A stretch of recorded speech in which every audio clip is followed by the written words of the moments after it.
welcome to the Companion Animal Subcommittee from the Committee on Agriculture and Natural Resources. Senator Bell has Senate Bill 272. Why don't you come on up and tell us about it? Good morning. Good morning. This is a bill, and you manage the microphone here. This is a bill I know that you've seen previous versions before, and it's a bill about tethering animals when there is no owner with the animal. There's many problems with tethering, frankly.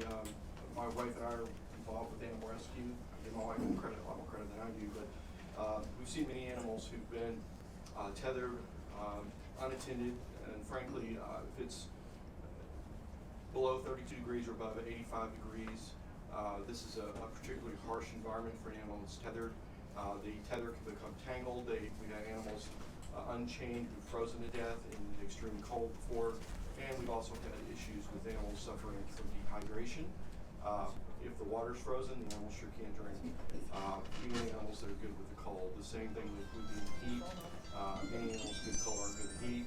Another issue is that they can become tangled and the animal can drown. So even a dog can swim, they can't swim forever. It's an issue. So this is basically trying to define it and make it very specific. We put the hours from 10 to 6. One of the issues we've heard from animal control is they wanted specific hours, and those are the harshest weather times, and typically the time where no one would notice the animal would say 10 p.m. to 6 a.m. 6 a.m. And we specified the temperature of 32 degrees, 85 degrees, heat advisories, severe winter weather, and this would include, periods that would make it more hazardous for the animal. I will say the other issue with animals being chained for long periods of time unattended, animals get aggressive. And frankly, this makes it more of a hazard when animals are chained. If there were a pin, that would not be a problem. Hunting, the animal would be with the hunter. That's not an issue, would not apply. I was talking before the committee gaveled in. If an owner were at work and the animal, they came home, they decided they put their animal on tethers, the animal could go to the bathroom, run around a little bit, that would not be a problem either because the owner is at home. So this is talk about unintended. We're really trying to, frankly, seek the bad actors who are leaving animals tethered for long periods of time in harsh conditions. So with that, I'll be happy to answer any questions you might have, and there is an amendment. Could we have a movement on the amendment? Yeah. Mr. Chair, I can read the amendments. It's fairly simple. It's moving one clause that's already in the bill up to a different section. So the clause that's being roughly moved is on line 43 after AM, 6 a.m. Everything that says, unless the animal is actively engaged in conduct that is directly related to agricultural activity on property whose zoning classification, if any, permits such agricultural activity, that clause would get stricken from that line and inserted after animal on line 42. So it would say the outdoor tethering of an animal that is not actively engaged, and so on. Okay. Mr. Chairman, I move the line amendment. Do we have a second? Second. All in favor, say aye. Aye. Aye. So we are before us. And I have a letter here from the Pamela Anderson Foundation in support of the bill. Is this the Pamela Anderson? Mr. Chairman, that would be the Pamela Anderson, who's sure I think is adorned on Your bill, the fate of your bill will be determined by whether this is a real signature or whether this is a signature.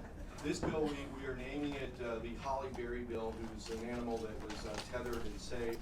So Holly Berry testifies that signature is in fact true and legitimate. Ah, there you go. All right, thank you. Yeah, let's take anyone here in favor of the bill. Would you like to step forward and tell us who you are and why you're in favor? Hi. Good morning. My name is Daphne Nankunovich. I represent People for the Ethical Treatment of Animals and our more than 130,000 members and supporters in the Commonwealth. We thank Senator Bell for introducing this bill. We have a fieldwork division that spends days and evenings out in the field, and our number one client is the chained dog. We see animals chained in the sweltering hot sun, chained for life amid their own filth, forgotten, basically out of sight and out of mind often means that these animals are entangled, they cannot reach water, they cannot reach food, and they cannot reach shelter if that's even been provided to them. And never mind about heartworm prevention or even rabies vaccinations. This is a bill that would not only promote animal welfare, but also maintain public safety, as studies have shown that chained dogs are almost 3 times more likely to attack than dogs who are not. Okay, very good.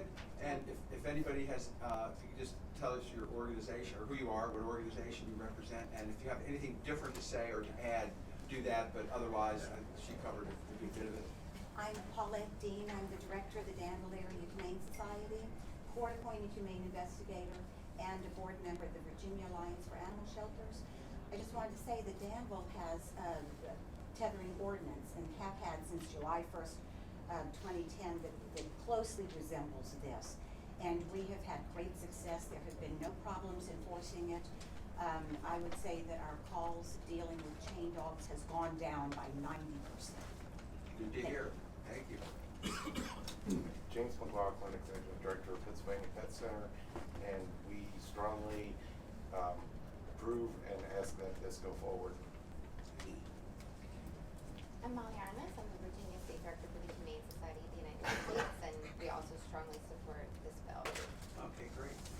Hi, Sue Bell with Homeward Trails Animal Rescue based in Fairfax Station and also Arlington. I was pleased to have worked with the Arlington County Board a number of years ago directly to bring the tethering ordinance there that was passed, as well as working with the Fairfax City Council that recently, 3 years ago, passed a tethering ordinance. I have stayed in touch with both the police and the animal control officers, all of whom report that having these bills that specify times and more stringent rules for enforcement has actually brought their calls down and made their job a lot easier, so we support.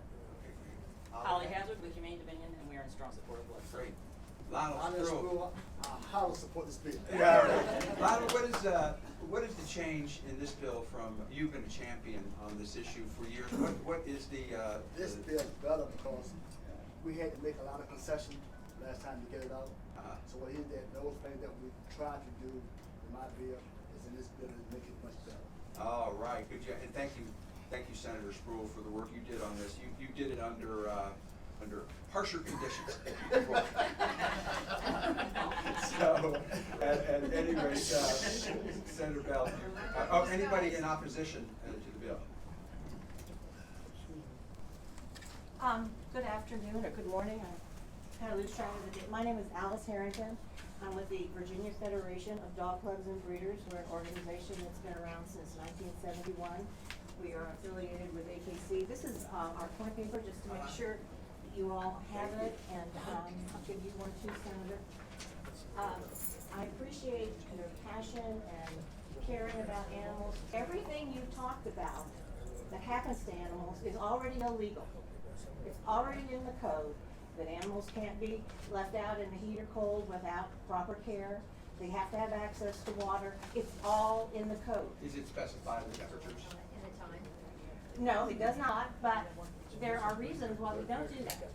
Dogs come in an infinite variety of sizes and shapes. Some weigh 2 pounds, some weigh 200 pounds. Some have no coats, some have double coats. Some are designed to spit out in the cold weather. Huskies, Newfoundlands. Maybe you need to have a dog outside if it's a search and rescue dog and they have to go jump in freezing water. You can't have them not acclimated.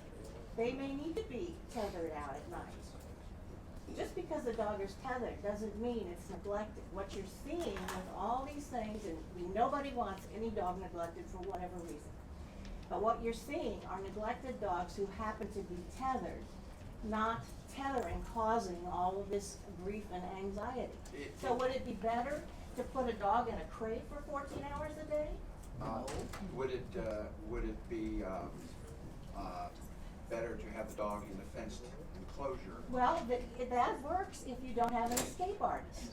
I have pictures on our Facebook page of dogs climbing 12-foot fences or digging under them. They can go to China.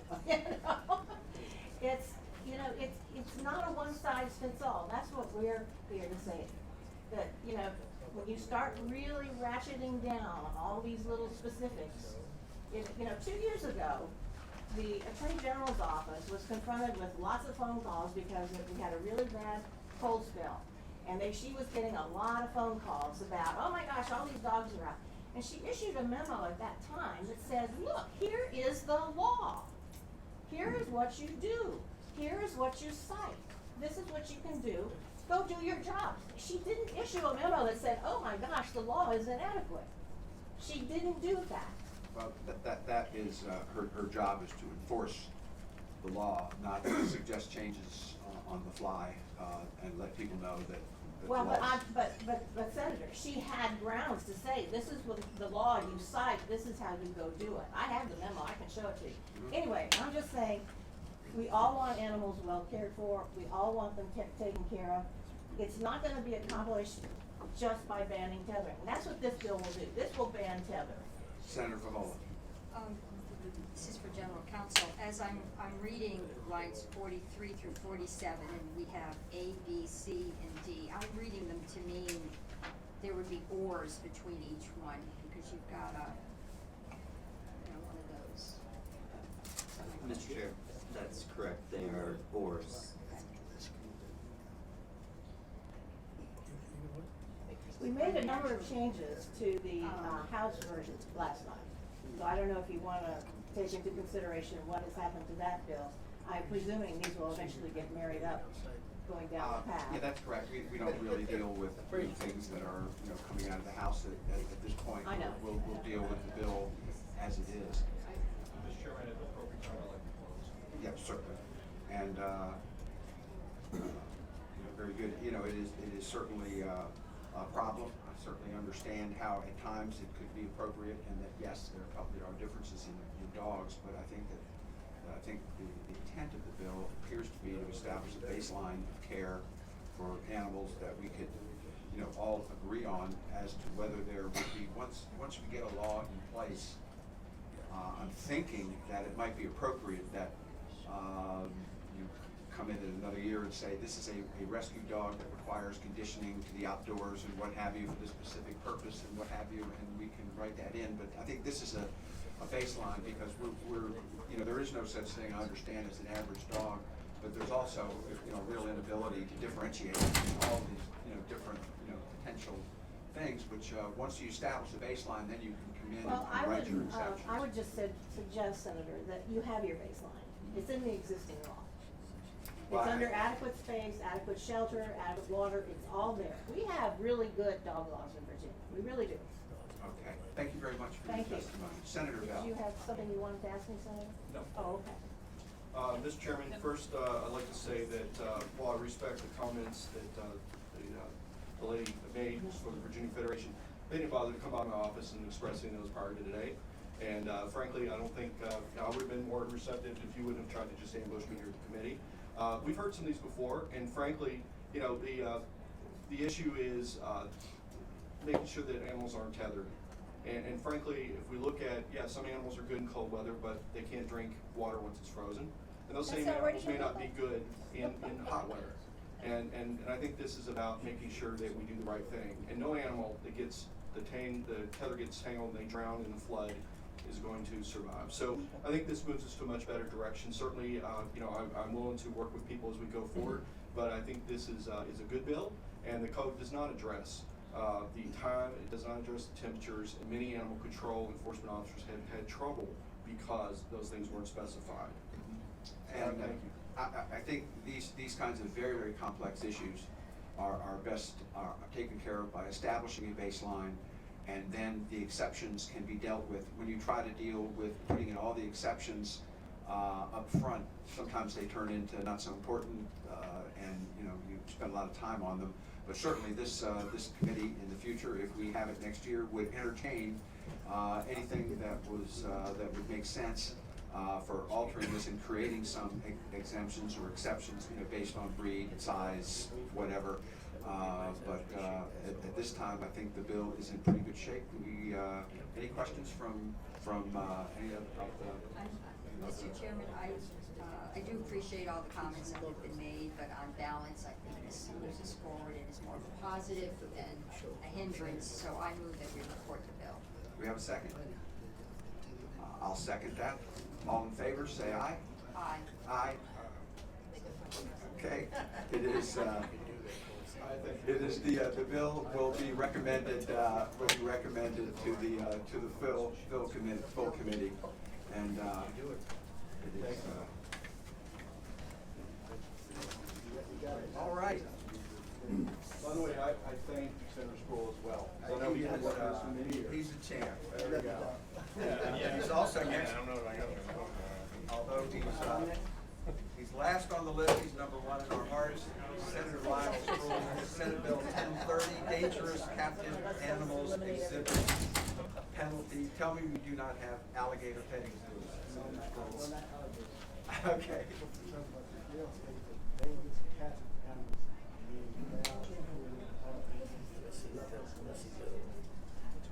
That the problem was, we wanted to make sure that we were gonna have direct contact. Physical contact. And the person who violates the physical misdemeanor and is subject to a fine $500.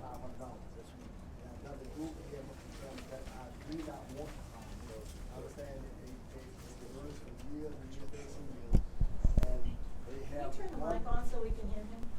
I'm sorry. Thank you. I apologize, ma'am. Can you hear me now? Yes, thank you. Yes, ma'am. I apologize. Anyway, so the group here, Mr. Chairman, who have these type animals, and so and I said to them that they're wild animals, that you can have contact with those wild animals, but they do have one pet animal, which is the elephant, and they've been doing this for 20-some years or more. And the kids ride this animal is properly trained. So they have convinced me. I said I have to be able to take all these animals out, and I said I would ask the committee would they consider doing all these things as far as that we have just named cougars, leopards, tigers, lions, but because this one elephant they've been having over 27 years, and they've been letting people ride, they've been trained, and they get some income from it. I said what happened is the way that we could exclude this one animal because it's been doing it for 25 years or more, and when that animal pass on, then we include elephants and all the rest of it. That's what it is.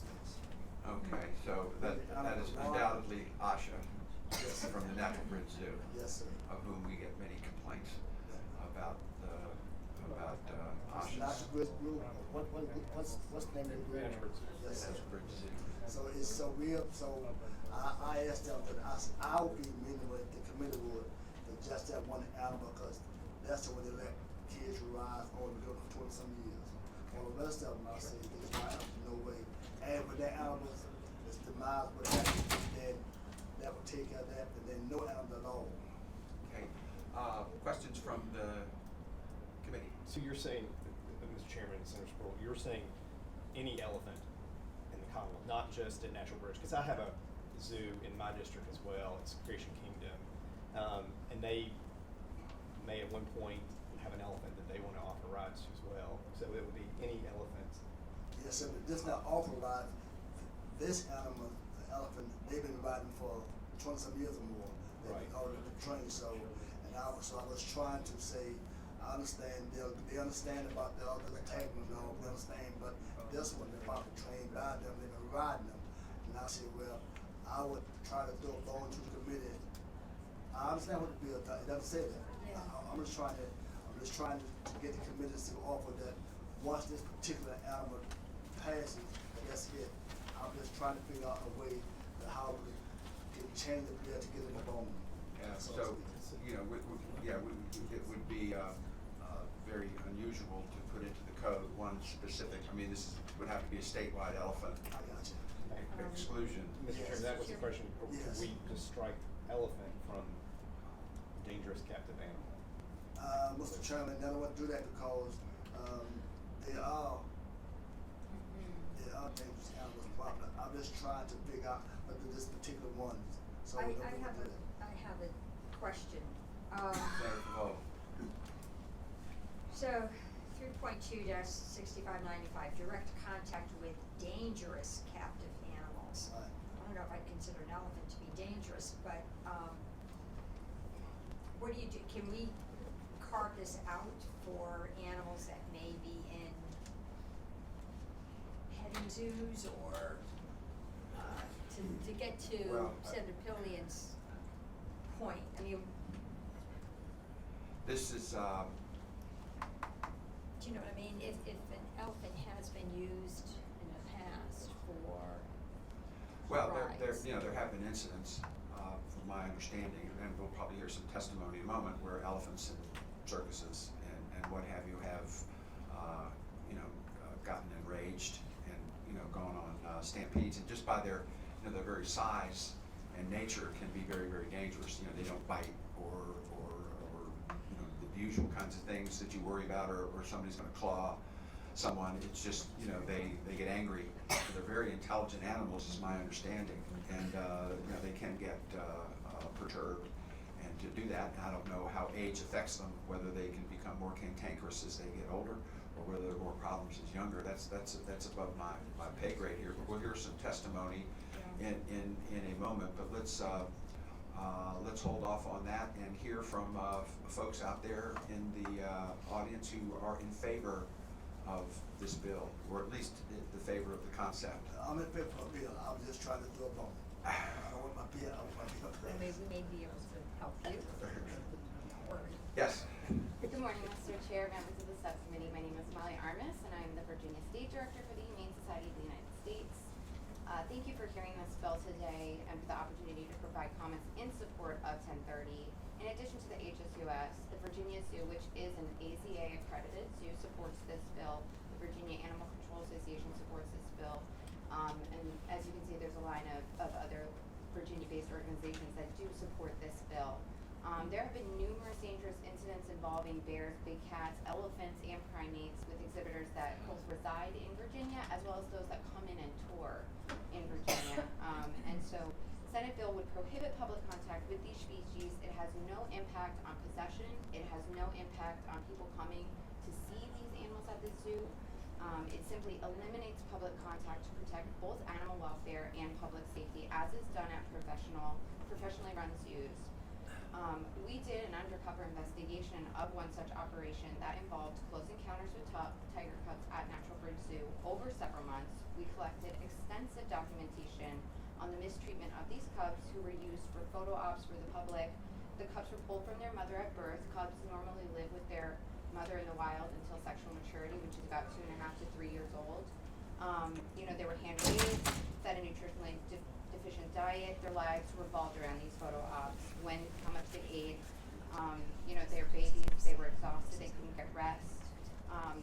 Despite being tired, overheated, hungry, not feeling well, they were required to sit still for a parade of customers paying $50 per photo op. The undercover investigator also documented numerous instances of the tiger cubs being hit, punched, grabbed. They were infected with Coccidia and Giardia. And again, the same undercover investigation, one zoo official told our investigator the most dangerous animal on the property is the one we cannot physically contain or control, and that's the elephant. And as you said, it's not just ASHA. There are circuses that come in and offer elephant rides. We had an incident in Lynchburg a couple years ago with an elephant running amok. It cannot be controlled. The USDA does not recommend its inspectors get in between elephants and their keepers for the very reason that they're dangerous. She's also controlled using a bullpup, a device that's banned here in Richmond.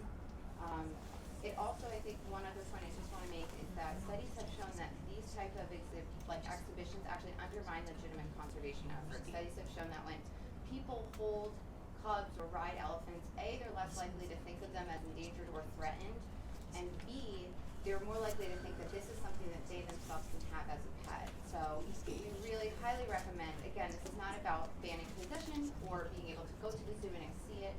It's about public contact. Are there any federal rules on this thing that would preempt anything we would do here? No.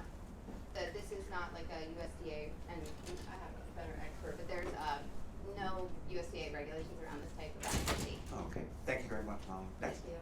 Sue? Hi, Sue Bell, now representing the Virginia Federation of Humane Societies, strong support for this bill.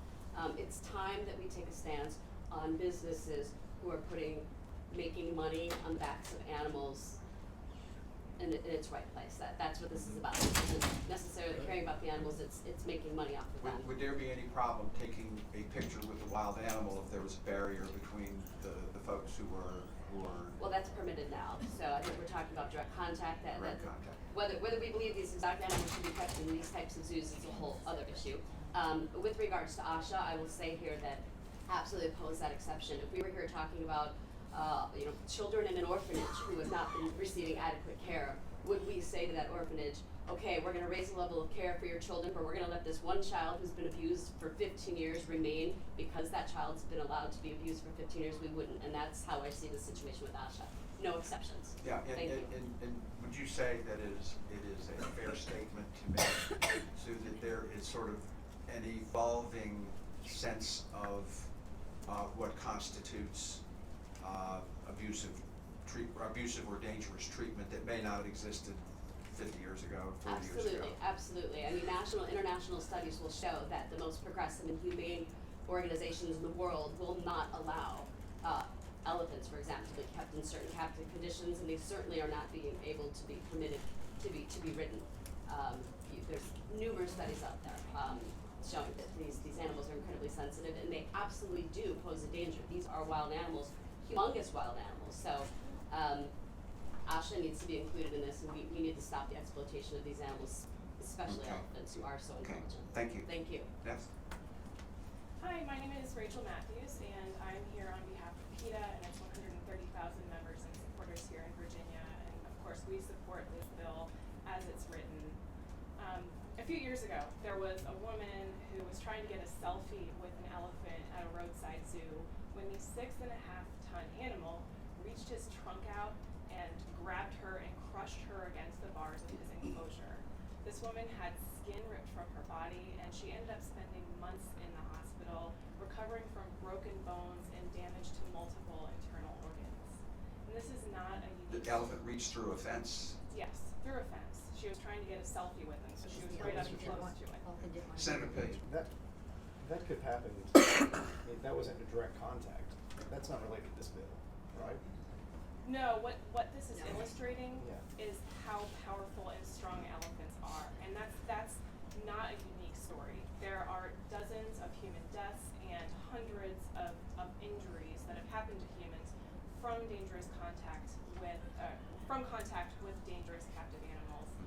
There are examples of numerous elephants where people were getting a ride on an elephant at a circus and the elephant ran amok, or in one case an elephant who had kind of gone berserk at a circus picked up a police officer and threw him with her trunk. So these are incredibly powerful, strong animals. So your point here is just to illustrate the fact that elephants,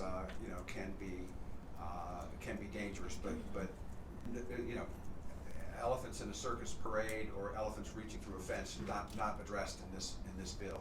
So, Oh, it absolutely is, because when we're talking about people who are riding elephants, that's public contact. yes. Or if you walk up to a fence and you're touching that elephant, petting that elephant, those people are in danger, and that's what this bill prevents. It prevents public contact. I wanted to address your question about the Federal Animal Welfare Act. Under that bill, that's a federal bill that regulates animal exhibitors, the exhibitors of that are covered in this bill. And it's okay. The federal government, the U.S. Department of Agriculture, is supposed to be enforcing the Animal Welfare Act, but it's a law that both has incredibly old regulations and they're weak. They don't prevent some of the worst practices that are harmful to elephants, and they don't prevent public contact. On top of that, it's a law that goes truly unenforced. The federal agency rubber stamps people's licenses even when it's aware of chronic abuse, neglect, or health at facilities. And it also, there's a recent Washington Post report that the agency's enforcement of the law has dropped by 92% in recent years. So we can't rely on federal regulators to prevent this sort of thing. Is there any concern that any law that we pass here in Virginia would be trumped by federal law? No, federal law specifically allows state and local governments to pass more protective laws. Good to know, thank you. Good morning, Senator. I supervised 5 wildlife rescues and sanctuaries for a number of years throughout the country, and we could have easily filled them 10 times over with the cast-offs of animals from these kinds of enterprises, because when these exotic animals become teenagers or become adults, they're no longer safe or cute to have photographs taken or to have the public have contact with them, and the proprietors of these organizations don't collect tigers, more and more tigers or more and more exotic animals, and so they have to go somewhere. Either they're auctioned off or the lucky ones end up in a sanctuary, but it's extremely expensive for the humane community to have to take on these casts off and build. I mean, it's hard enough for the humane community to handle dogs and cats. You can imagine trying to handle tigers and lions and bears. And we did actually have an elephant at one of our facilities for a number of years. So with reference in particular to Asha, she is an old lady. This elephant is an old lady. She likely has got arthritis. She's been living in unnatural environment for a number of years. She likely has got issues with her pads. If there is any animal who should not be having kids climb on her back at this moment in her life, it is Asha. So in particular to Asha, I would say if we are a culture with any empathy and compassion, she should be left to go to retirement. And just my final point is the AZA has not allowed elephant rides since 2011. The AZA, any AZA accredited facility has not allowed elephant rides since 2011. Okay, thank you very much. Any other Oh, questions? the American Zoo Association, I apologize. Okay. Any other questions from the committee? So, Mr. Chairman, this is also any monkeys. Yeah. Okay. Okay. Small or large. Those who are in opposition to the bill, if you could step forward. If I can, could I sit down? It's easier You for certainly me. can, sir. Welcome. Would you just pass these out to everybody? Do you want to show you some pictures of this supposed old lady we're talking about? Asha came to us when she was about a year-old orphan. That was 35 years ago. She's been with us all during that period of time. We have, one of my son-in-laws is our veterinarian. We have total responsibility all the time. Twice a year, we bring a veterinarian up from Florida who is a specialist elephant pachyderm vet. He goes all over her. If you read those things, this elephant gets the very best of care. She does rides in the summertime, probably 3 hours a day. She loves it. It's a big thing. Every time she does a ride, she gets a special apple or a treat or a biscuit or something. Asha probably is similar to your golden retriever under your coffee table. Do you have some pictures? Yeah. You can see the pictures of this terribly dangerous elephant in action. This is my wife. The elephant is our pet. Very, very special. This elephant gets the very, very best of care and always has. We are regulated by both the USDA and the Game Commission. Last time that the USDA came over, we were kidding. I said, they looked at this elephant. I said, this is centerfold or elephant playboy. Perfectly beautiful condition, gets the very best of care. Has any person ever been in any way harmed or frightened or anything by anything Asha has Well, I done? don't know if she's frightened. There's never been harmed. We always have a keeper or someone is with her. We do interactions with school groups, thousands of school groups. We explain about elephants. Elephants are endangered in the wild in many areas. You can show a child a picture or a movie or something, but the actual contact with the elephant, the animal, seeing the elephant in action, hearing the rumbling noises that elephants make when they welcome somebody, it's like a cat purring. You can misrepresent this all you want. We would love any of you to come over and see this animal in action. We've had several animal activist groups have come over, and I've spent time with them. A lot of them that now are volunteers of us. They realize that what we're doing is totally correct, and our heart is in this. What is the life expectancy of an elephant? Probably maybe 60, 70 or something. They live longer in captivity than they do in the wild. An elephant has 5 sets of teeth, molars in their body. They grind, they go through these, they're replaced as a new one is gone. In the wild, many elephants, if they're not shot by poachers, when they get to the point where their teeth are gone, you can relate to that. It's kind of a problem, right? when their teeth are gone, in captivity, she would be fed a soft food so that she wouldn't have domesticated. This elephant gets the absolute best care and is in tremendously good shape.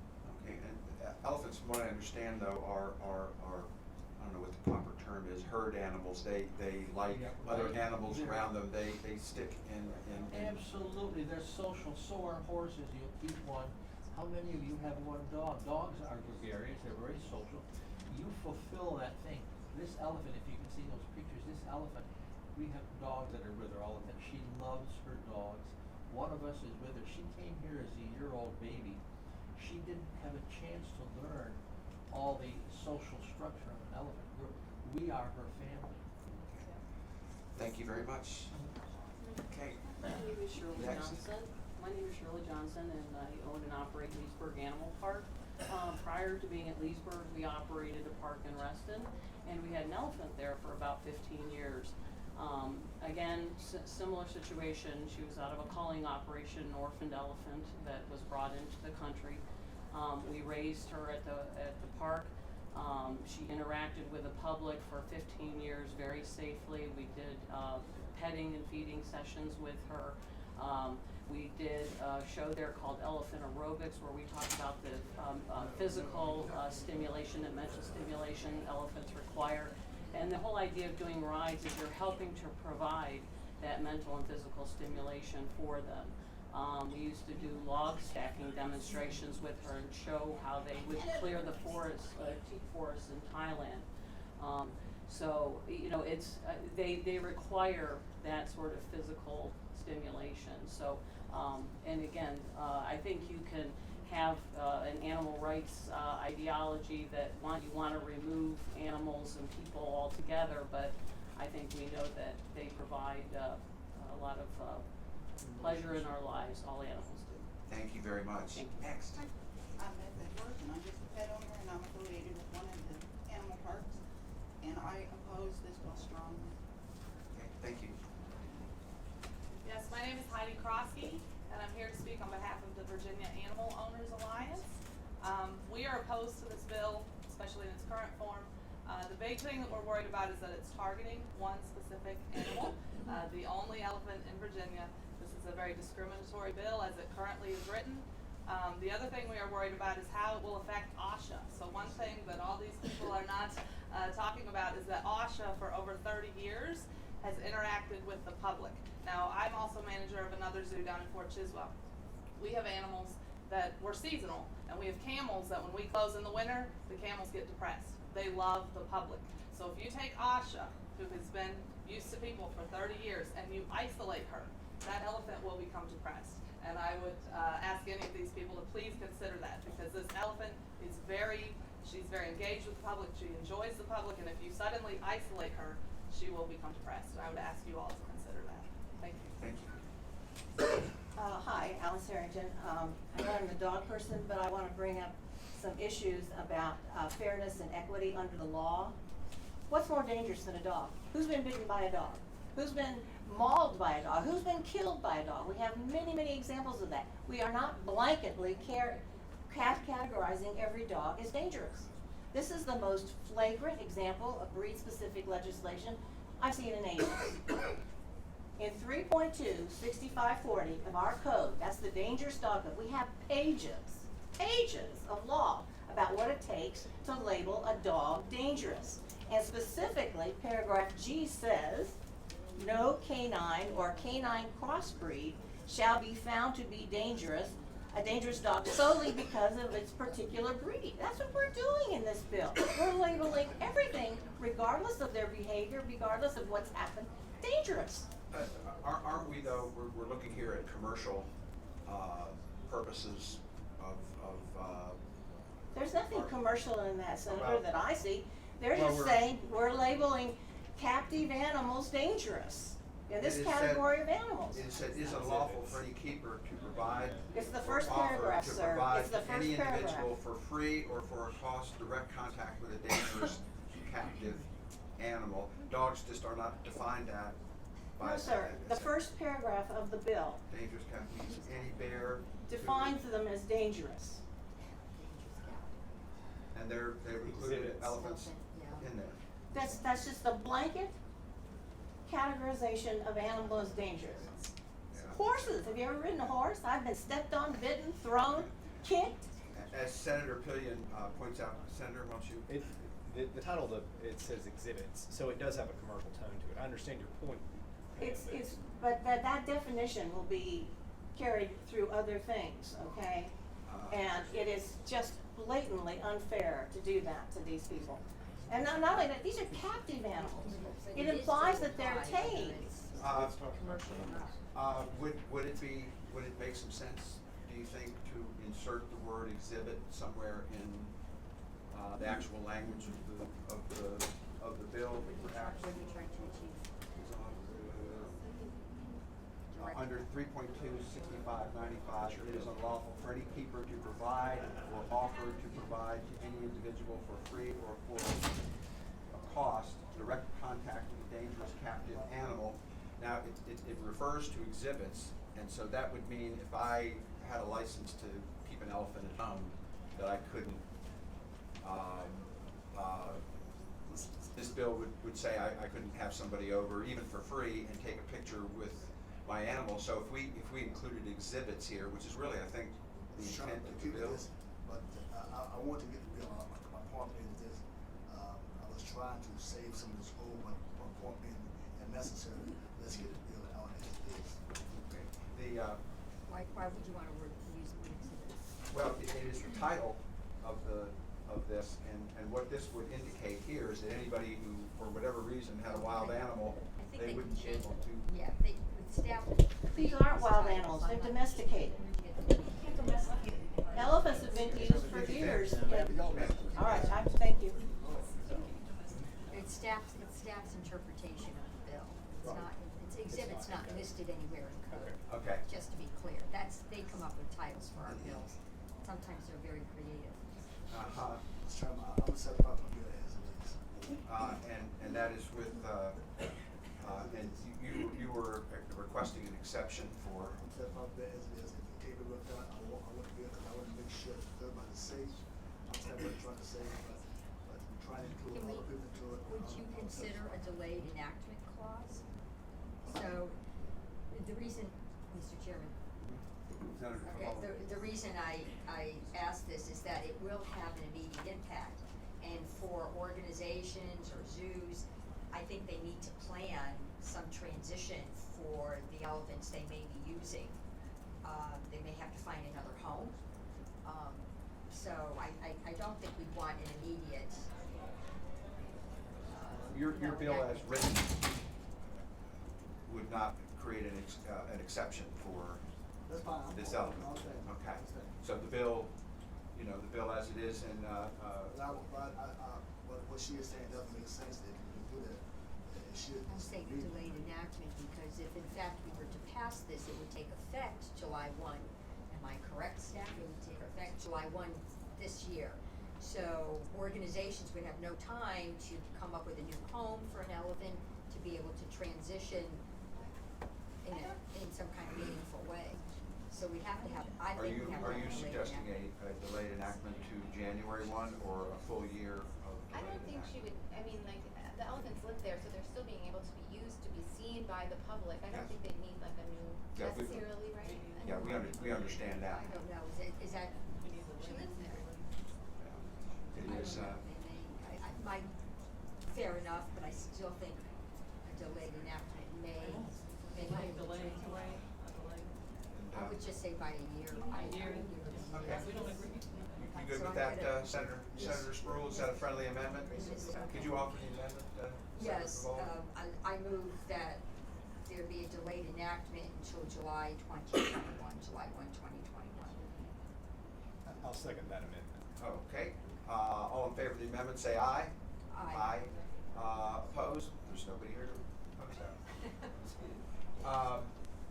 So that amendment is adopted. Senator Spruill, you want to finish up? Thank you, Mr. Chairman, for hearing both sides. And, then I could make this fast enough to look at the opportunity to change it, at least 1 year between. So thank you so much. Okay, at that, we have a motion on the bill. I'll move to report as amended. Senator Pillion? I'll second the motion. All in favor, say aye. Aye. Opposed? No. Okay. 2-1. We'll take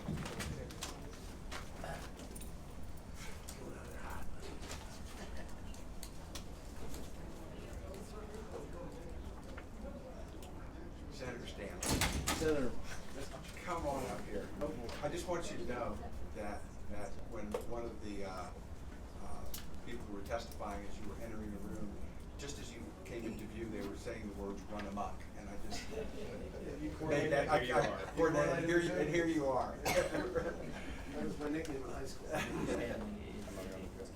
Okay, Senator Stanley, you have Senate Bill 304. Staff, I thought was very clever. Senator Stanley is included as a dangerous captive Captive animal. animal. I put him in the definition. Stay back. There you go. Across the table. Across Well the table. said, thank you. It is Well said. Senate Bill. You want to take up which one first? 304. Senate Bill 304. Senator Stanley, you have the floor. There's a substitute, of course, and that substitute needs just some trimming as well.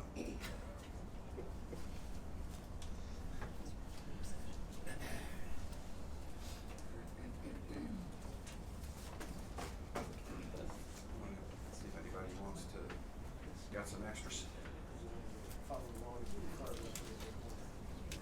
Senator Stanley. Mr. Chairman, the substitute for you basically is a change that you and I had discussed, I told you what we were gonna do, but it also just mistakenly left in the old language. We're changing out, as you know, this bill started out as saying that we were going to aspire to have a 50% save rate, and that would entitle those agencies that euthanize dogs and cats, if they have a 50% or higher save rate, to have the euthanasia drugs to administer to those dogs and cats that are in their care. That started at line 13. From line 13, Mr. Chairman, I'd ask that be struck all the way down to line 20. So this whole. Yes. This whole 3.25906, we are striking? Yes. Line 13 to line 20.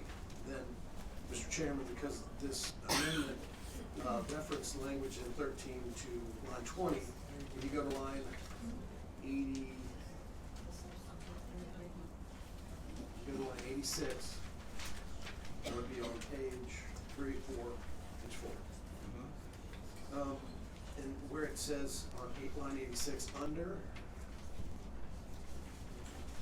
strike out what's underlined except 2, 3, or 4. I guess. Wait. You're taking out strike what? subdivision 2, 3, 4?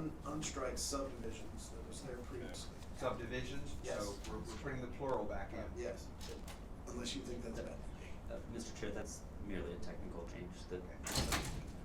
Okay. And then taking out from subdivision, take out line subdivision, and then the next sentence pursuant to 3.25906 all the way to the end of line 89.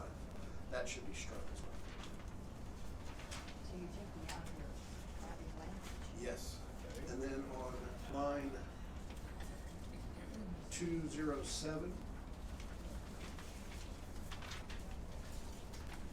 See on line 207, after the word animals, unless notified by a state veterinarian pursuant to 3.25906, if you strike just what is underlined there. Okay. The bill is dying by 1,000. Fun.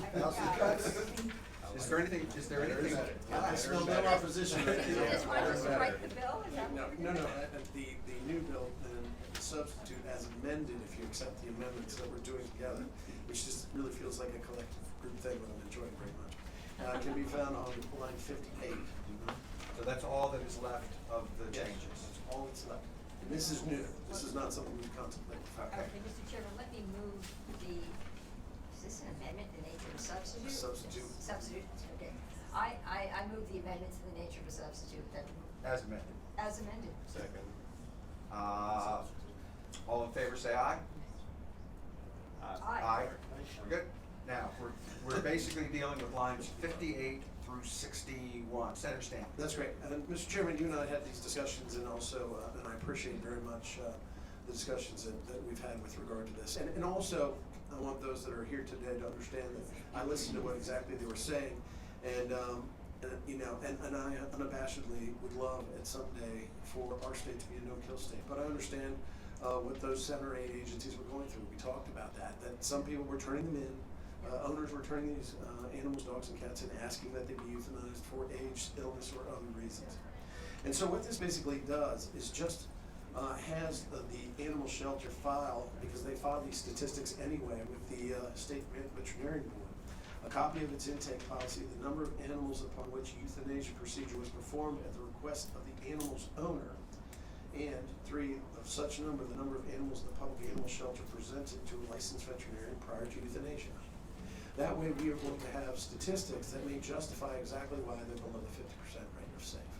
And quite frankly, if you saw before, VDAX and the like put out statistics that give us an understanding of how we're doing in Virginia. And what we're just doing is under the euthanasia category, we're just adding 2 basic subcategories of the euthanasia. How many were voluntary turned in by the owner, and who asked that the animal be euthanized? And of the euthanasias, how many were of those euthanasias were presented to a licensed veterinarian? Or how many of those? And when you say presented to a licensed veterinarian, that means the staff at the shelter has determined, gee, this animal is sick, this animal is dangerous, this is that, and so that is essentially then presented to a veterinarian. So that is the point where we're going to gather data, not just how many animals the shelter feels ought to be euthanized, but ones that are actually presented to a veterinarian for the euthanasia purpose. Correct. Well, even if you look at it, the number of animals the public animal shelter presented to a licensed veterinarian prior to euthanasia. So I can come in and say my cat's sick. And the people that work in our shelters may agree, or they may not agree. We're not telling them they have to take it to a veterinarian, but in those close cases, because I think that's what we were talking about as well, if they went and got the second opinion rather than relying on their own, did they go to a veterinarian who then confirmed, basically? So, Senator Stanley, so rather than measuring euthanasias, either by people bringing their animals in and asking for it to be euthanized, or presenting it to a veterinarian to do that, we're going to be measuring the recommendations for said euthanasia as opposed to the actual termination of the animal's life. Of the euthanasia category, which we already have, Mr. Chairman, what we're doing is exactly what they were saying, that we didn't understand the facts of what the circumstances were why these dogs or cats were euthanized, which would have caused them to have less than a 50% rate. This is going to determine that for those ownership turnovers, that of the euthanasia rate, then it should not be calculated perhaps in what we're saying is a free euthanasia rate, but what is utilized when the owner comes in and says, please put down my dog. You know, they may not be able to afford it or what have you. And then because the shelters then take possession of those animals, if you remember the testimony, what they were saying is that they were, they become basically the owners and responsible. So these numbers were not maybe reflective of where the owner just came in. They had not had the cat or dog in their shelter for any time. They were putting them down. And when they make the determination that they're putting them down, then they're also, they can make that determination. This doesn't limit them from that. But sometimes someone may be just tired of their dog and say, please put this down and I can't afford it. And maybe they need to go to a veterinarian and say, is this dog sick? Is this dog dangerous? And if it is, then they've just gotten that opinion that they need, and that's shown in these statistics. This creates just statistical categories, not obligations, other than to do what they should do, I would think, in best practices, which is keeping records. Yeah, and keeping records of what people's intent Correct. was when they brought Not the their animal intent, to the shelter. but the owner's intent. The owner's intent. And then when it goes to the veterinarian, it becomes the shelter's intent. Right. Right. So you're measuring the intent as opposed to the actual, euthanasia, because you're trying to capture categories of why they have that intent. Mr. Chairman, I'm not questioning the shelter's judgment. No. Just understanding that there are different kind of cases that come to them. Some are strays that are brought in and they're held for a while, and maybe they're overloaded and they have to, like RCA or RCAP in Roanoke sometimes has to make space. But sometimes, and a lot of times from what I've heard from the people that were here last time, is that sick animals are being presented to them by owners, and they are the receiving agency, and they now become the owner, and then that becomes a statistic that maybe not is really explained in the overall number of euthanasia. With a little more breakdown, we can understand that maybe their save rate is better than 50% when you take these things out and measure them differently, and that's what we're trying to do, so we understand what they're telling us, and we can do better by it. Senator Figg. Senator Stanley, Mr. Chairman, Senator Stanley, you're just looking for better data collection. Yes, that's it. Mr. Chairman, I would answer the gentleman exactly right now. data is generally good. Just a quick question. Senator Bobo. Thank you. Are there any shelters that would have all of their animals, evaluated by a veterinarian, period? Mr. Chairman, I would answer the gentlelady by saying I don't know that I'm competent to make that. I'm sure there may be. And this doesn't require them to do that necessarily. I mean, sometimes it may be a judgment call. There may be an animal in extreme pain that they need to make that decision right then and there. That's not saying that you still gotta take it to a veterinarian. But there may be close cases where these receiving agencies, these shelters, they come in with a perfectly fine cat and say, put it down. And they make a determination whether that cat's Right, I was trying to get to the point that, well, you say it clearly here, if in fact the animal shelter had made a determination, but they were evaluating the appropriateness of euthanasia, then they would definitely go to a veterinarian. prior to euthanasia. Mr. Chairman, I would answer the gentleman. So this is not creating any more obligation. They already keep these numbers anyway. These numbers are turned over to the state. We're just adding a subcategory to them. Mr. Chairman, just a follow-up question. What period of time are we looking for this data? Is it over 1 year, 2 years, 3 years? Mr. Chairman, Did I miss that? Mr. Chairman, I'd answer the gentlelady, but from what I see from VDAX, annually is given to them. Is the term they're using there. And so then we can look at it, okay, Every year. we can look at it And Mr. Chairman, over time. Mr. Chairman, if I may supplement my answer to the gentlelady, I think this can help us and also help the receiving shelters. And so I think having the statistic, because, if we look at just these numbers that I have, then they are stark. Some of them are more shocking than others. There may be a 67% euthanasia rate. But the explanation which I was given yesterday, which made me think, and really think about this, because I told you I tried to do my best to come back, was, well, that has to be a breakdown, because they had said there are other reasons for euthanasia, just then bring them in and put them down, bring them in and put them down. That there were surrenders from owners of sick animals who couldn't afford the euthanasia costs. There were, injured animals that the police and the dog catcher had brought in. So that shouldn't be reflected in the ultimate euthanasia rate. It should be broken down, because there are different circumstances. So that way, I think it will benefit the animal shelters to have a better understanding of what they're doing, and it give us a better understanding as well. So if we're going to code the data, if you will, code the reasons, is that what we're basically the bill asks for two things. I mean, would you say, someone has turned in an animal to the shelter, and there are 3 categories.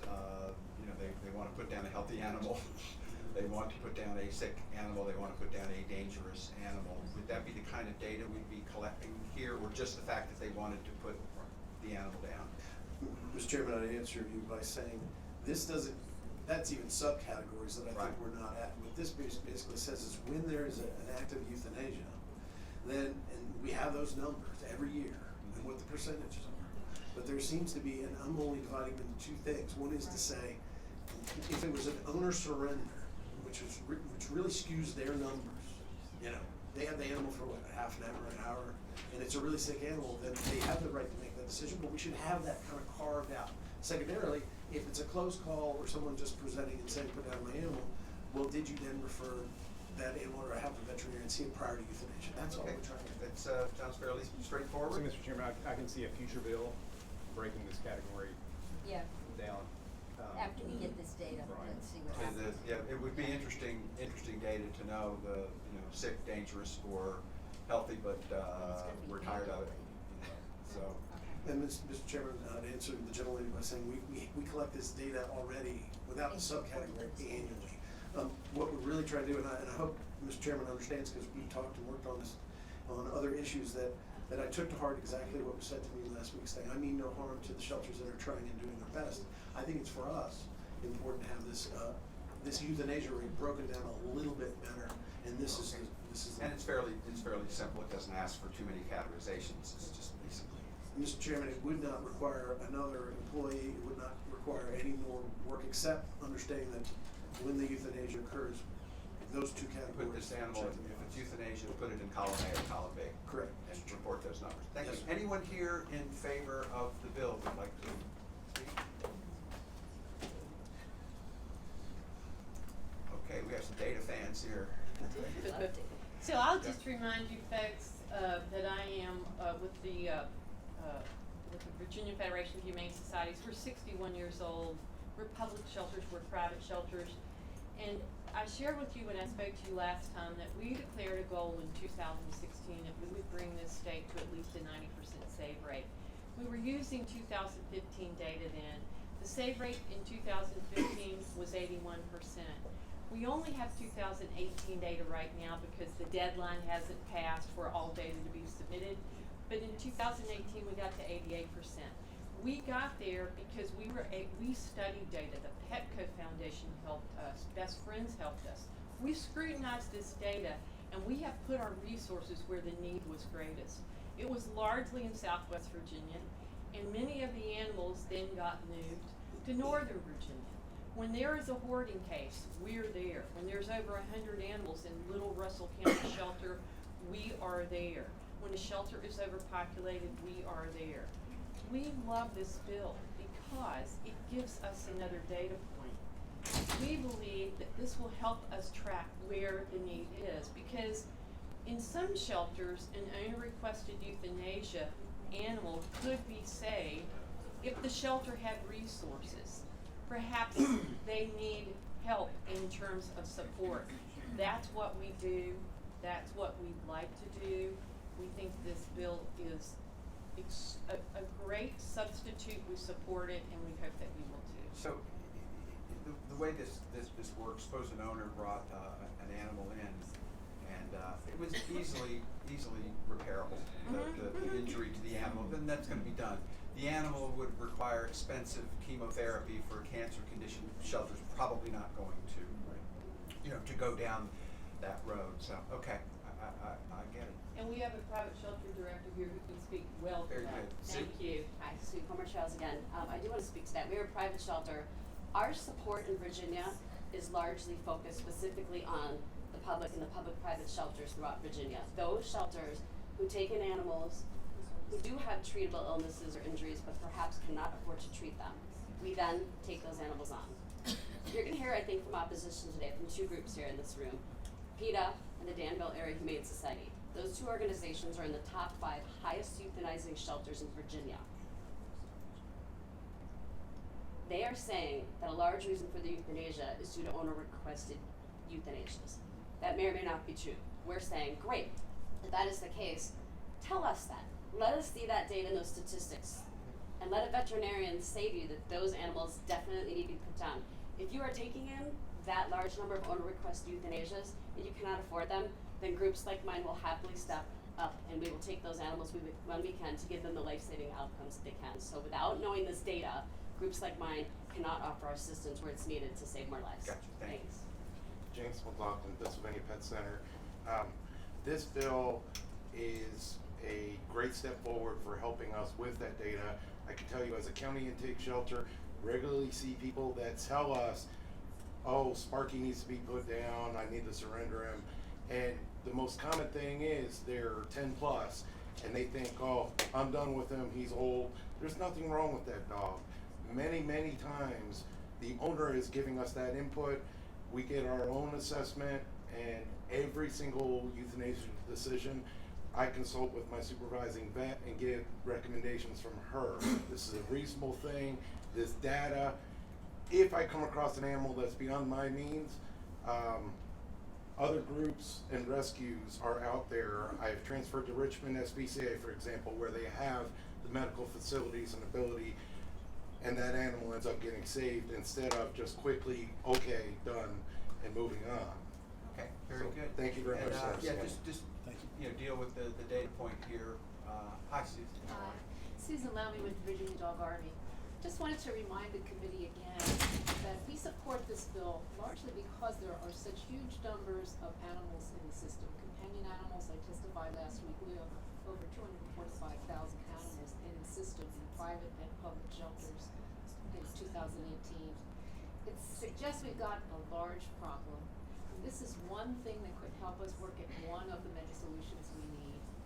And I come from an area where we have the Fairfax County Shelter that's maintained a 97% placement rate. I believe, it is also an open shelter, I believe there are other solutions that can be found. Thank you. Okay, great, thanks. Anyone else? Yes, Sharon Adams with the Virginia Alliance for Animal Shelter. Of course, we've just seen this. I'd offered to talk earlier about this, so this is new information to us. I just want to let the committee know a couple of things.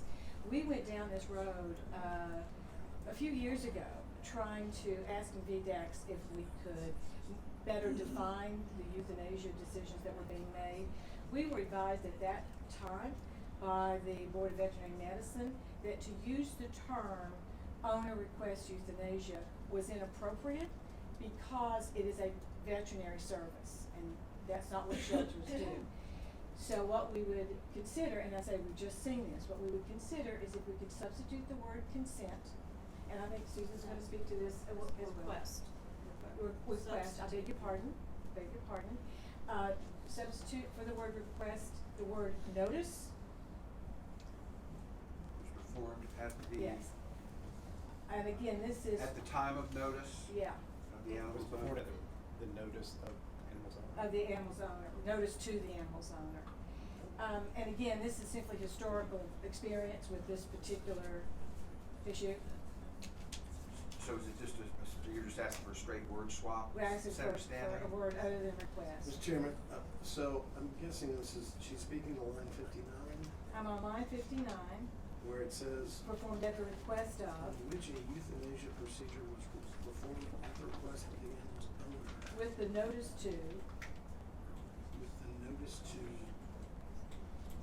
and let me. Was performed with the notice to the. I think that hurts them. You know, you're having to notice somebody that Well, they turn it into you with the idea that it's going to be euthanized, and then you're noticing them. Well, and again, we just saw it, so that's why we're having some difficulty with trying to make it correct. But we do have this historic situation. What in real life, what shelters do is they accept the animal with the information. It is exactly correct that once the animal is surrendered, it's the property of the shelter.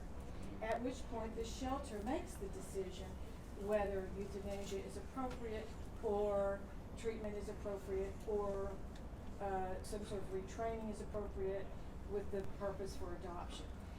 Are you saying that some animals are turned in obviously sick and what have you, Absolutely. and I can't take care of it? They're not requesting a euthanasia. Well, yes, they will absolutely request it in many cases. Can you, the research we did, I told you last week about the surveys to the shelters in your areas, and veterinarians, they are referring their clients to shelters for the purpose of euthanasia, to their local SPCA, for the purpose of euthanasia. So yes, explicitly, some folks arrive at our shelters explicitly saying, my animal has cancer, I cannot treat my animal, will you put it down?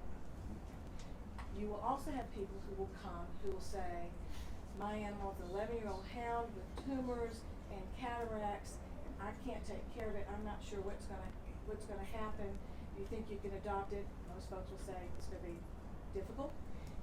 Every shelter has a form that is signed by that surrenderer, and it is a notice that there is a possibility of euthanasia, and it's that notice that that's sort of the agreement, either directly or indirectly. We're just trying to stay out of using language that we've been told in the past was not acceptable language. Now, if the senator has a different understanding with the Board of Vet Med, perhaps he does, but when you've been around a while, you've thought this like. Mr. Chairman, I'm gonna ask General Counsel, can you add some clarity to what the Board of Veterinary Medicine might be currently requiring? I'm unclear as to. There is another piece missing relative to the board. When a veterinarian, certainly in a private clinic, before an animal is euthanized, there's a consent form. We have to, as part of the medical record. But we wouldn't be changing any of Right. that. You're not touching that.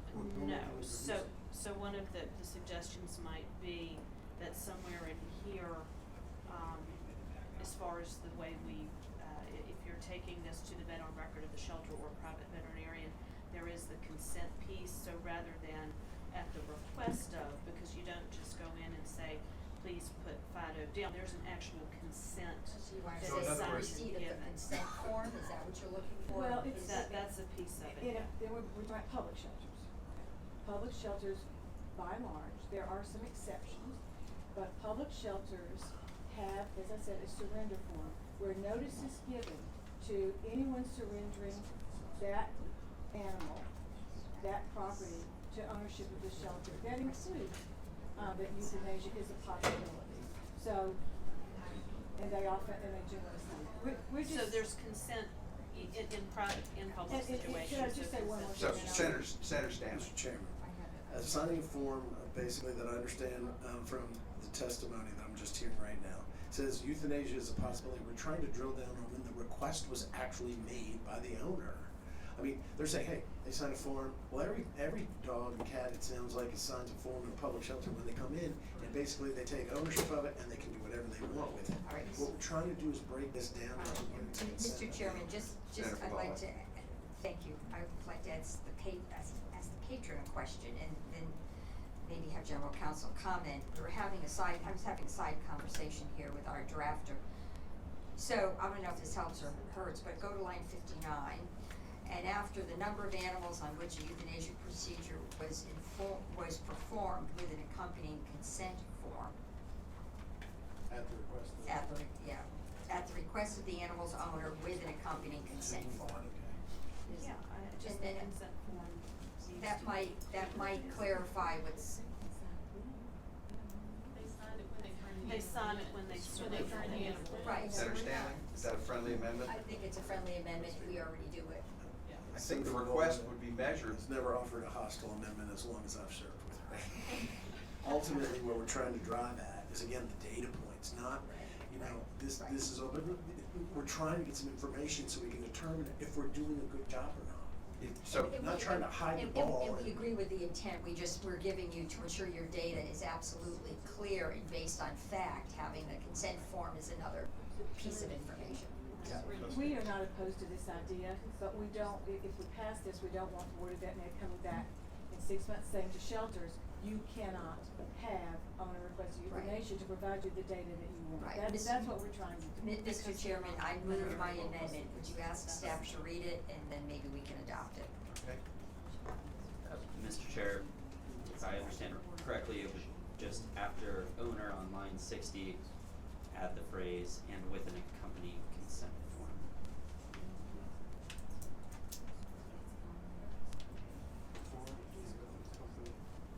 Was performed at the request of the animal's owner, comma, with an accompanying consent form. That's my understanding, Mr. Chair. So what we would be measuring with the consent form, it's a real request. It's not somebody coming in and saying, I guess, I assume my animal needs to be put down, and they might go, well, no, he's okay. So the consent form would be the verification, if you will, that the request was real from the owner of the animal. Senator Stanley, it seems to me that would get at your data point here and verify. All right, all those, can I have a motion on, excuse me. I'm sorry, my name is Kevin Strauss with the Virginia Animal Control Association. First, I want to say, Senator Stanley, thank you for working on this bill. I appreciate what you're trying to get at. I'm afraid we're getting in the weeds though, and here's why. Every person that surrenders an animal signs a surrender form. And the language was pretty much provided to us by VDACs, what our surrender forms have to include. All of those surrender forms mention the possibility of euthanasia. So every person is consenting to the possibility of euthanasia for every surrendered animal. So that's why I think we're getting in the weeds and we're not quite where we want to be on this. Okay, I think I understand what you're getting at here is that the current practice. And maybe it's as simple as performed after a request by the owner. I don't know. Mr. Chairman, if I I don't know could if just that respond, helps that's us. what we're trying to get at, because, Yeah. you know, you signed the consent form, which empowers, as an owner, for them to do certain things. What we're trying to say is when they come in, and present with that case that my cat is sick, it's So- old, please, so- please put it down, then they're marking that that was why they came in. So what happens? Or a dog that was So run it's- over on the road and cannot survive. Right, so but my language doesn't change the fact that the procedure hasn't been performed. So, No, that's true. so my language doesn't change that, my language just. So essentially, Senator Stanley, what we're trying to get at here is not whether there is a euthanasia, or whether they have the authority to do it. What you're getting at here is just, the idea is, if the person says the magic words when the animal comes in, that's just the data point we're trying to get at. The rest of it is irrelevant. We just want to capture that point, that was their intent when they brought the animal in. Mr. Chairman, you're exactly right, as you always I are, think except that's- on hound dog. I think I'm still gonna keep my amendment. I think we're Wait, ready I for, did- we have to, Mr. Chairman. let's hear from. Can I just, I'm with PETA, I take no issue with the additional reporting, and I appreciate Senator Stanley's work on this bill. I just wanna make clear that we were told both by state agencies and our legal department that the only manner in which we can perform what we're terming owner request euthanasias is if the animal is signed as property of the shelter, and then we make the decision, right? Because if we do something at an owner's request, or even with a specific, what we're talking about is maybe perhaps even adding language to the existing surrender form rather than having people sign an additional Yeah, surrender. we're not messing with anything here other than, you know, whether that was the intent of the person coming in. We're just trying to capture that data. It doesn't Okay. change any policy, any procedure, any way of doing things. It's just. There was it's just concern that that would be practicing veterinary medicine if you perform No, I euthanasia think, at the request of I an think owner. we're good in that. We're just trying to gather people's intent because the public needs The to owner's have intent. information. We need, committees like this need to have information. Absolutely. And that's We- good. So I have to ask we have to do two things first. One, anybody in opposition to the bill? Okay, with that, we have the amendment before us. Do we have a motion on the amendment? Second. We have a motion on the amendment and a second. All in favor, say aye. Aye. The bill is before us as amended. Senator Pillion, you have a motion? Move to report as amended. Second. Thank you, Senator Stanley, for your tremendous work on this bill. Very good. All in favor, say aye. Aye. All opposed? The bill is passed as amended, goes to full committee with a 3-0 recommendation. Senator Stanley, Senate Bill 310. Thank you, Mr. Chairman. Senate Bill 310 has a slight amendment on line 141 that I noticed. I don't think there's any other amendments, right, DB? I'm making this amendment because it actually says on K, when notice has been given to a public animal shelter of the intent, and it says person, of a person. And upon reflection, I think, you know, even I might be tempted as a person to call the animal shelter every day and say I was coming to get it. This is supposed to be able to allow releasing agencies, proper, you know, private shelters, those kind of agencies, to adopt or take in custody of dogs or cats that have already become the property of the shelter. And that the shelter shall not euthanize if there's no other reason of less than 3 days. Subject to commencing the day immediately following the day upon which the notice was given by the releasing agency. Okay? So, and then it's a request of cooperation. So what I'm asking for is that the amendment be not person, because I think that opens itself to potentials for abuse, and that's not what I'm trying to do. I'm trying to save animals that may be on a euthanasia list, but a releasing agency, a shelter's willing, a private shelter's willing to take them. Okay, do I have a motion on Senator Stanley's amendment? So moved. Second. Motion is second. To approve the Wait, amendment, wait, all in wait. favor? There's a question. That would cover public or private shelter or. We have a new word. Could we, Releasing agency. Mr. Chairman, could we have the motion read by general counsel? Mr. Chair, on line 141, after of a, strike the word person and insert, releasing agency. All right, all in favor of that, say aye. Aye. We're good to go?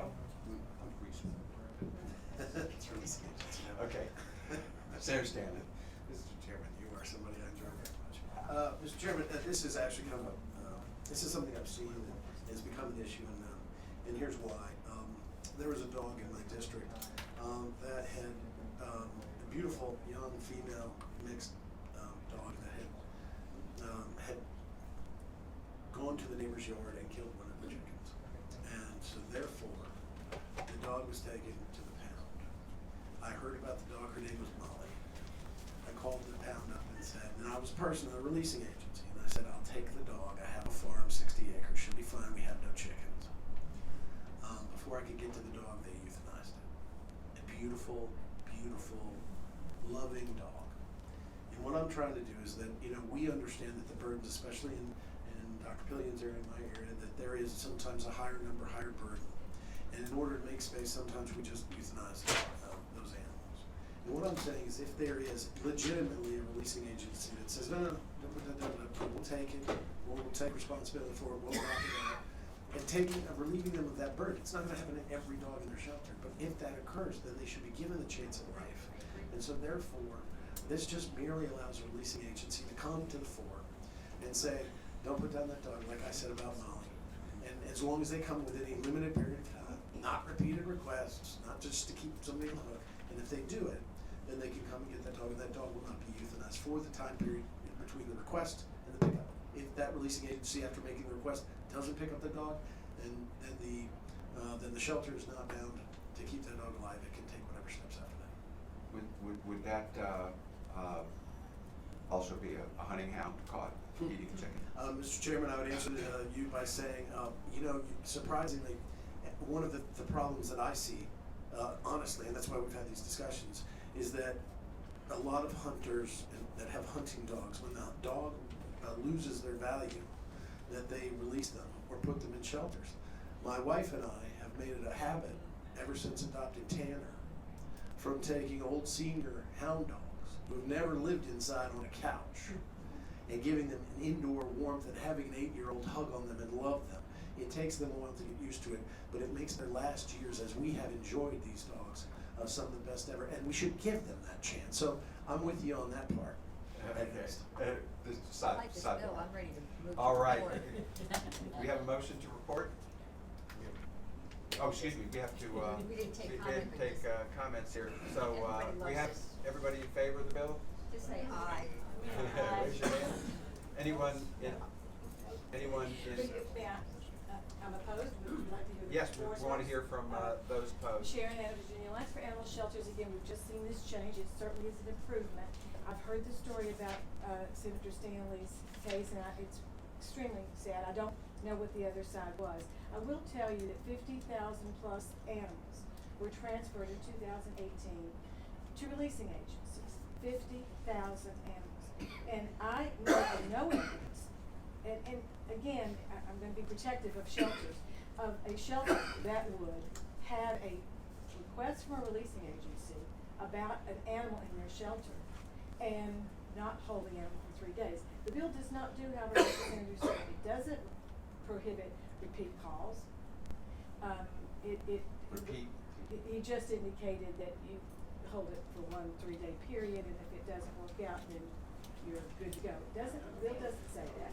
So you could continue to have calls to hold that animal. The record keeping, on the bill, the fiscal impact on this bill is $94,533 for VDAC. When this has come up in the past, the city of Richmond testified 2 years ago it would cost them $250,000 a year to do the record keeping for this. The city of Chesapeake testified it would cost them $220,000 a year to do the record keeping. Because what you're having to do is to create a separate record on an animal that you have had this request for, and it's a rolling calendar. You could have more than one request on the animal that's continuing. So the fiscal impact was considered extraordinary, but my position is the need for this. We adopted 7,000 more animals last year than we did the year before. 50,000 were transferred. I do not believe that this is a paperwork burden that should be imposed on shelters. We're working mighty hard already to do what they're trying to do. Okay. Mr. Chairman, there's no paperwork requirement here, and there's no budget amendment or fiscal budget amendment required for this. So what you're saying, Senator Stanley, is that you could put something up on a chalkboard that just says somebody's requested that Molly on this date and time, and then when that's gone, you erase it from the board, and Molly goes back into what happens to anybody else. There's no paperwork requirement. Correct. And Mr. Chairman, as this progresses through the legislature, if it's fortunate enough to do so, I will look at any kind of strengthening language that says you get one bite at the apple per dog. But you know, I think what we're doing here is, what we're saying is, all these releasing agencies are just going to call our pounds every day. You know, I mean, that's just not what they do, and it's not realistic. And Senator Stanley, you are anticipating with this, there's no penalty, there's no punishment for. No. There's no, if there's a paper trail, or if there's a penalty, then you gotta have a paper trail.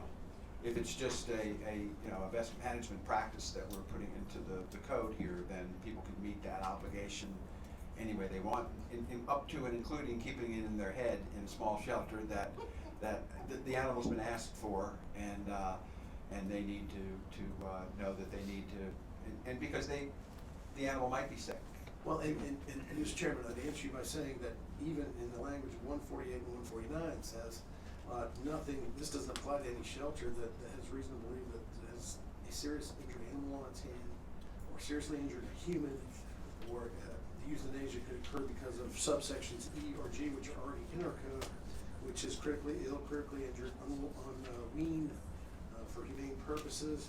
And of course, G is that the risk of physical injury, that the dangerous dog part of G. So nothing. This is not handcuffing them. This is just saying if you have a thing, just give them 2 or 3 days to come get it. And Is that, could we change the bill to so it doesn't be so prescriptive that the shelter shall have a policy too?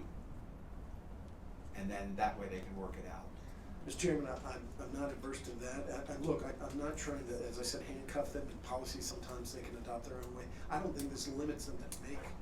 They can do chalkboard, they can do computer, they can do whatever they want. But if you get a call and a releasing agency wants to come get Molly, they give them a couple of days to come get Molly before you zap them. Okay. Ma'am. Thank you. Senator Morrison, members of the subcommittee. I'm Kathy Strauss again. I absolutely believe this is well-intentioned on the part of Senator Stanley. However, I'd like to make a couple of points. In a perfect world, every releasing agency would be responsible and credible. That's not the case. Over my 30-year career, I had wonderful rescues, also known as releasing agencies. I also had terrible rescues that turned into hoarding cases that were guilty of cruelty to animals, with whom we would no longer work. I'm concerned about the fact where it says the shelter shall reasonably cooperate. What does that mean? I believe as written, the bill still seeks to supersede shelter policy on who they will release to and who they will not.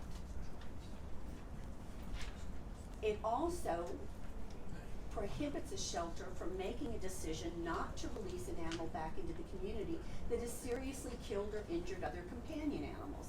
I think that decision is important to be left with the shelter. Right now it only talks about injuries to human beings. So I think those are still 2 problems with the bill, that it supersedes the local shelter's policy, and that it assumes that all releasing agencies are equal, and they are not, unfortunately. Ma'am, do you like the language I suggested, that this requires that each shelter shall have a policy related to how long a dog shall be held if a request has been made? You may not say 3 days, but just have a policy on how long the dog shall be held pending. Does that work for you? It would work if the policy did not absolutely compel them to release an animal to a releasing agency that violated that policy. It's just notice. You're going to notify somebody. Is that your amendment? Dave, can you figure that one out? Yeah, Mr. Chair, we can maybe adopt that as in concept as a substitute. And take it be to a little more than take just it to alignment. the full committee. I think that's what gets at. Usually all you want people to do is recognize that there's an issue and address it. We all address things differently, and I think the number of days was probably an arbitrary number that the senator felt was appropriate. But if they have a policy, these are responsible people, and what have you, they will come up with something, and I think the bill can be amended that way in full committee. And anyone else have a Thank you. dying need to comment on this Mr. Chairman? bill? Wait, it's a Porter's thing, I forgot to say. I'm sorry? You raised your hand though, I think. I don't want to interrupt you, no, I just wanted to I'm say gonna that report Webster it. supported. I'm gonna move Yeah. to report it. Let's- We're gonna report it in concept. I move that we report In amended it concept. as amended and, you know, I move that we report the bill as amended. Second. All in favor, say aye. Aye. Aye. Senator Stanley, the concept is there, just, if the concept meets with your approval and what have you, we'll see you in ag, but you're gonna be there anyway. I'm not sure, but I'm gonna take you, we're gonna go get you a senior hound dog, cause you would love those dogs. We love them, they're the best thing we ever wanna get. I know, Perfect love. I'm just aghast at how those animals are ultimately treated in life. They are, Mr. Chairman, I'll work with you on that next year, I promise, cause one of my college roommates was one of those gentlemen that spoke on behalf of your bill yesterday, Mr. Miles. yeah, it is, And he and I had a long conversation about it yesterday, so. okay. I promise you I'll work. I appreciate it, Senator Stanley, thank you. Senator Stewart here.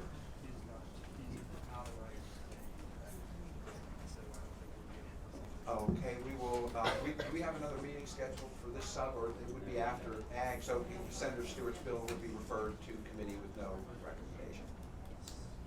And we'll hear it in full. The final one, Senator Favola, can I turn the mighty gavel over to you? And, Okay, Senator Marsden, we're on Senate Bill 891. there, let me pull that up here. Okay. What's the old saying, when you're up to your you-know-what in alligators, it's difficult to remind yourself your original intention was to drain the swamp? One of those kinds of bills, so I think there's some, still some very good things in here. Madam Chair, what my original intent was to have an an encompassing group of regulations that apply to all the different kinds of animal boarding type of facilities other than private kennels and what have you, so that we could have overarching standards, regulations, methods of compliance that were clearly delineated in all of those, and then break it out into the individual kinds of facilities. But what I've been advised of is that the private shelters are pretty good with the standards that they have. They feel they're comprehensive, that they're effective. They are inspected once per year. We want to keep in the notion that it is unannounced, and basically what we want to add in here, I think, is a few things, and with this bill to keep it alive and well. So this is line 229? Right, and I'm just going to speak with this in concept, because this was just brought to my attention. It removes from regulation commercial dog breeders, commercial dog breeders, and zoos. This reduces the number of facilities that would require an inspection. Commercial dog breeders are currently required to be inspected by local animal control officers, and zoos are currently inspected by the USDA. What we're trying to do here also is get the fiscal impact of this down, which has been estimated at about $500,000. And I think we can make some progress here. It limits the pet shops to those that are selling dogs and cats, and I would go so far as to eliminating that to dogs, because some people, keep cats temporarily for adoption. And dogs are what we seem to be wanting to get at here, although I'd like to hear some testimony on that. But the pet stores I've spoken with there, and they are fully willing to have an unannounced inspection once per year. It removes the two annual inspections that the bill calls for. It removes the requirement for providing notice prior to inspections, so that it is going to be generally unannounced. It includes the ability to issue civil penalties. VDAX currently utilizes civil penalties for animal shelters, and find that this is a fairly efficient and effective method of achieving compliance when our education efforts are unsuccessful. And what I had in mind was a scheme whereby you would kind of receive a score, if you will. You pass, you fail, you need to be re-examined, a probationary kind of thing, which I think might have been overly ambitious and probably could be worked around. I was basing it on a model of how a number of these things are done, and it removes the requirement for a technical advisory committee. The regulations would be developed following the Administrative Process Act that allows for public input through the process. I'm a little hesitant there, in terms of giving up that kind of direct, citizen input to VDACs as opposed to going through the ACA, because that process is only when you're really changing the regulations do people have a chance to weigh in, not the ongoing operations of facilities. So I would kind of like to keep the public in. And what I'm asking here today is that I work with the staff before the next full committee to kind of implement these redactions and calming down. But the important thing is here, the original goal of all this was to get at better regulation of pet stores and unannounced visits, which they are willing to do. And I think we'll probably want to keep it at dogs and cats. We don't want people inspecting places for fish and these kinds of things. And I think then we will have made some progress here. I think we're down to about 11 or 12 pet stores in the state that sell dogs and cats. There's how many? 16. 16 that still sell dogs and cats, and some of them, it is a difficult business, and some have crossed the line and been closed down by localities. We want to make sure we have a regimen in place here that ill-performing facilities, that pet stores that sell these animals are well regulated, and I would like the committee to allow me to move this forward to the full committee with these suggestions in mind. And So it'll be a full hearing at the.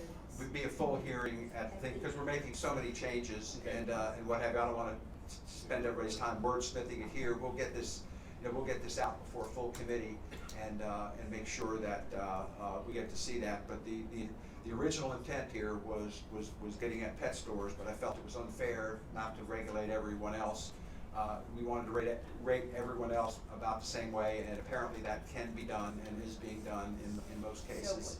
So What we will do is there'll be full public comment before our parent committee, Agriculture, Natural Resources. And meanwhile, we're going to make a motion to pass this by for a week. It'll be heard before the full committee. You'll be able to comment. At that point, there'll be a more detailed, well, I think the motion is to refer to full committee. Yeah, why don't we? We're just going to refer to Just full refer, committee. because we're not taking public comment. So we can't. Okay, so everybody understands what we're doing? Motion has been made to report, not to report, to refer to our parent committee. Motion has been made to refer to Is there Agriculture a and Natural second? Resources. There's a second. All in favor, say aye. Aye. And we will do that. And Dave, you and I will sit down at your convenience. Yes. In mind to sort of, deal with this thing. Does anyone, we've just sort of done that, and we'll have a chance to look at it. Does anybody want to say anything right now that is particularly of importance to them, given your understanding of the intent of the bill, that you need to say? Sue? Strong support, love it. A little hesitant that we're not gonna include inspections for pet stores that are selling mammals. Selling mammals, I know you're focusing mostly on dogs, but it was the HSUS undercover investigation at the Petland store in Fairfax City that found the dead rabbits in the freezer who were determined to have been neglected, that led to the shutting down of that. So that's the only request. Okay, we will, when we sit down, we will look at keeping mammals, if we can, but, we're starting to get into gerbils and white mice and, this kind of thing. So we'll do the best we can with it. But the idea here is that nobody ought to be taking care of animals unless somebody's looking over their shoulder very, very closely. Thank you very much.